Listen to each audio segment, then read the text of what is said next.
اسی سے پورا پورا حساب کرنا، ایک ایک پائی کا حساب اور باریکی سے حساب، یہ دوسرے کو متنفر کر دیتا ہے.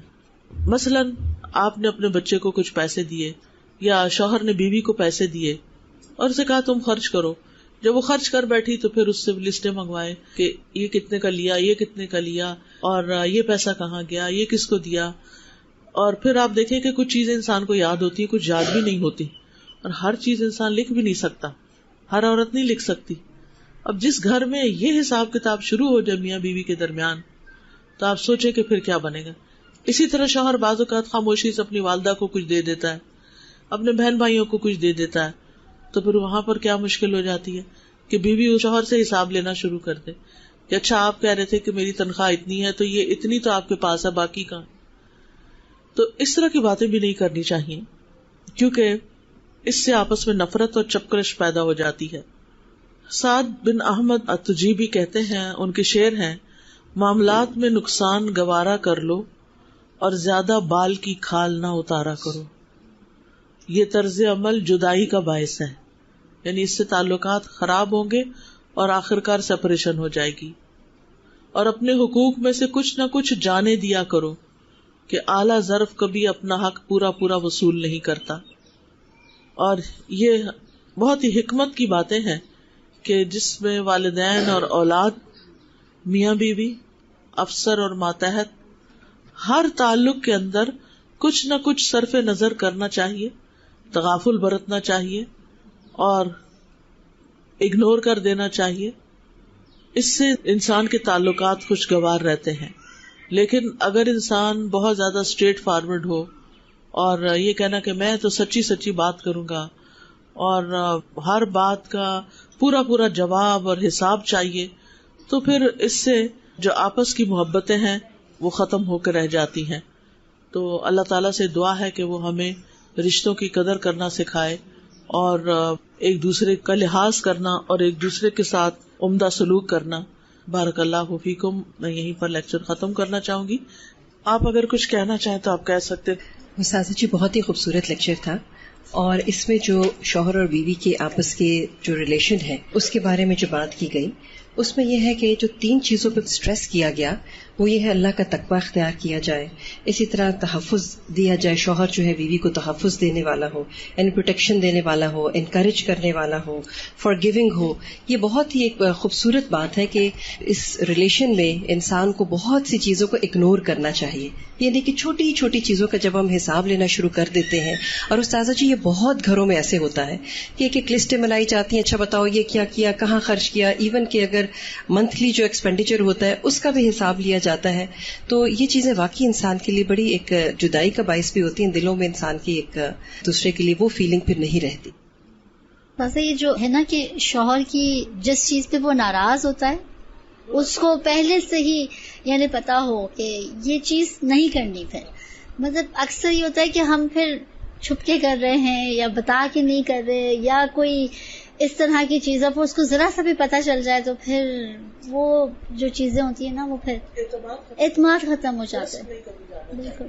ایک اور چیز جو ہوتی ہے استاذہ کہ آج کل جیسے کوالٹی کا بہت زیادہ ہوتا ہے نا، ہم شوہر کی کتنی اطاعت کریں، مطلب اس میں وہ لوگ پیمانہ کہ میں بھی ورک کر رہی وہ بھی ورک کر رہا ہے تو میں کتنی اطاعت کروں اس کی.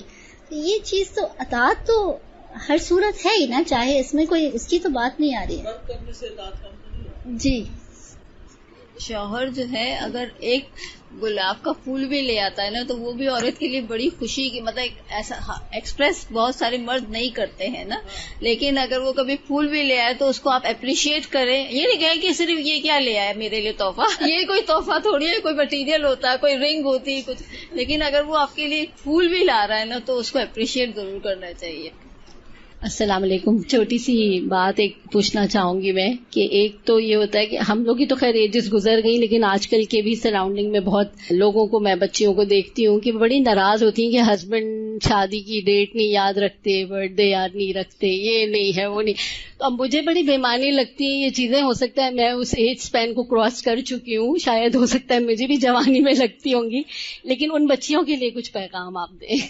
آپ دیکھیے کہ ساری مشکل اس وقت پیش آتی ہے جب ہم یہ بات بھول جاتے ہیں کہ مرد الگ جسم رکھتے ہیں، الگ سوچ رکھتے ہیں، الگ طرح سوچتے ہیں، اور عورت کا جسم بایولوجیکل ڈفرینس ہے، اس میں وہ مختلف ہے اپنی حیت کے اعتبار سے. اللہ نے مرد کو اور کام کے لیے پیدا کیا ہے، عورت کو کسی اور کام کے لیے پیدا کیا ہے.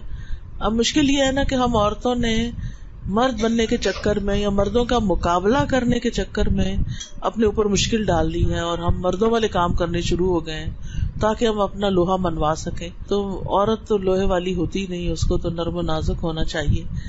اب یہ ہے کہ جب ہم ایک برابری کے اس پہ آنا چاہتے ہیں، جیسے ابھی آپ نے بات کی کہ وہ جاب کرنے کی وجہ سے وہ کہتی کہ میں اب اطاعت نہیں کروں گی، تو جاب کوئی ریزن تو نہیں ہے اللہ کا حکم ٹالنے کے لیے. جاب تو آپ اپنی خوشی سے کر رہی ہیں. ہاں اللہ آپ کو حق دیتا ہے کہ اگر شوہر کی رضامندی سے آپ جاب کر رہی ہیں تو آپ بے شک گھر میں ایک پیسہ بھی خرچ نہ کریں، لیکن بات شوہر کی ماننی ہوگی. اور جہاں وہ جانے کو پسند نہیں کرتا وہاں جائیں مت. اور پھر یہ کہ نیکی کے کاموں میں اطاعت ہے.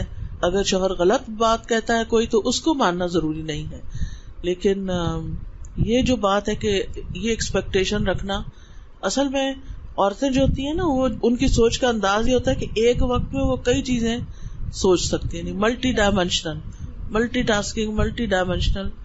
کیونکہ ان کا کام ایسا نا، ادھر سے بچہ رو رہا ہے اسے دودھ بھی پلا رہی ہیں، ادھر سے باہر کون آیا ہے، یعنی ان کا کام اس طرح کا کہ جس کی وجہ سے اللہ نے انہیں ایسا بنایا ہے. مردوں کا جو ذہن ہوتا ہے نا وہ ون سائیڈڈ ہوتا ہے، یعنی ایک چیز کی طرف سوچتے اور اسی کے اوپر توجہ ہوتی ہے. وہ ہزاروں چیزیں ایک وقت میں نہیں اکٹھی کر سکتے اپنے ساتھ، تو اس وجہ سے وہ ایسی ڈیٹس اور ایسے ٹائم اور ایسی چیزیں یاد نہیں رکھتے. پھر یہ بھی ہوتا ہے شادی سے پہلے لڑکیوں کے ساتھ ہماری دوستی ہوتی ہے، وہ بھی ہماری طرح کیئرنگ اور لونگ ہوتی ہیں، اور پھر ہم اپنے شوہروں سے وہ لڑکیوں والی محبت ایکسپیکٹ کرتے ہیں کہ جیسے میری دوست مجھ سے محبت کرتی تھی ویسی محبت مجھے شوہر سے چاہیے. تو وہ ہو نہیں سکتی کیونکہ وہ تو مرد ہے، اس کی محبت کا انداز کچھ اور ہے. تو اس کو سمجھنا چاہیے. اسی لیے میں نے جو پہلا نقطہ بیان کیا تھا وہ یہی کہ عورت خوشگوار زندگی کے لیے مرد کے مزاج کو سمجھے کہ اسے کیا پسند ہے، کیا پسند نہیں ہے، کیا اچھا لگتا ہے، کیا اچھا نہیں لگتا. اسی طرح شوہر کے لیے بھی لازم ہے کہ بیوی کے مزاج کو سمجھے کہ کن باتوں پہ جلدی غصے میں آ جاتی ہے، کن چیزوں سے جلدی خوش ہو جاتی ہے، تو ان چیزوں کو کر لے، کیا فرق پڑتا ہے. اس سے کوئی یعنی کہ ہمارے اندر ایگو نہ ہو تو ان کاموں کو چھوٹے چھوٹے دوسروں کو خوش کرنے کے لیے کوئی بہت بڑا مسئلہ نہیں ہوتا. تو یہ ہم فرق نہیں سمجھنے کی کوشش کرتے کہ مردوں اور عورتوں میں فرق ہے. اب ہم دعا کر لیتے ہیں. سبحانک اللہم و بحمدک اشہد ان لا الہ الا انت استغفرک و اتوب الیک. السلام علیکم و رحمۃ اللہ وبرکاتہ.